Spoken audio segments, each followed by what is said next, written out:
I just took 2 T-posts out of the ground without digging, without using a shovel.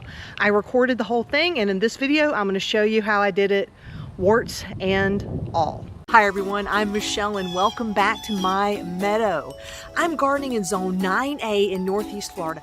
I'm not an expert gardener, but I love showing you the good, the bad, and the ugly, and embracing the imperfection that learning to garden has to offer.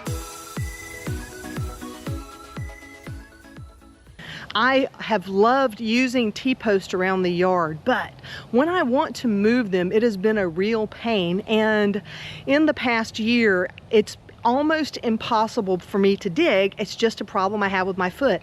So I needed to find a solution to get these T-posts up. I didn't have any of my young helpers around, and so I had to decide how I was going to do it for myself. And I watched a few videos and I saw someone using a bottle jack. So I purchased a U-bolt that had a little plate with it. I used a piece of scrap lumber and I attached the U-bolt through the lumber and then attached it around the T-post. I also purchased a bottle jack for this. We had a jack in the car, but I didn't want to risk messing up that jack, and the bottle jack was cheaper than I could have hired someone to come out and do this for me, like 30 bucks. Using the bottle jack, I did have to learn a little bit about it. One of the mistakes that I made was I unscrewed the letdown area too much and I lost some of the hydraulic fluid, which gave me less ability to lift higher. And so that was a mistake that I made, a mistake you don't have to make. That is awesome. But once I got it level and I found a way of the soft wood, yet another wart.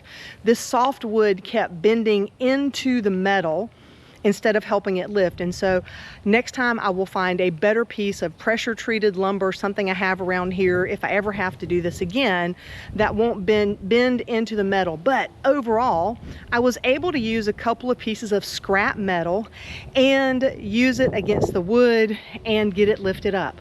I'm on a slope here, so it took a little figuring out how to arrange some bricks and how to arrange some blocks so that I could keep it fairly level and still get it lifted out. So a couple of things that could have made this go a little faster and a little easier. One, I should have used a stronger piece of wood. I just grabbed a piece of scrap wood. I saw the HT on the side telling me that it was heat treated, and I knew that it was just going to be a little soft piece of wood. So that would have been a lot smarter to grab a hard piece of wood.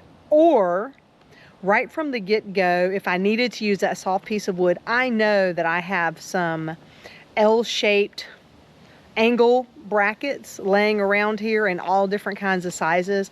I could have used those underneath the wood, between the wood and the jack, or between the wood and the post, and it would have been a lot easier. I wouldn't have had some of the crunching that happened with the wood when I was lifting that up.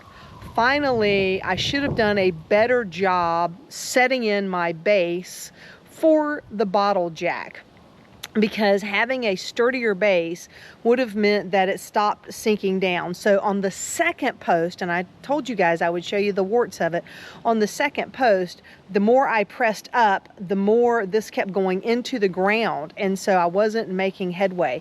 It wasn't until I got it really much higher with a much bigger base under it that it started working. And so if you're going to try this for yourself, just think about those kinds of things. But I have to tell you, for the 40-ish bucks I spent on the bottle jack and the U-bolt, because it's a marine grade U-bolt, absolutely worth it to me. And now I have it if I ever need to pull out any of the other T-posts around the garden.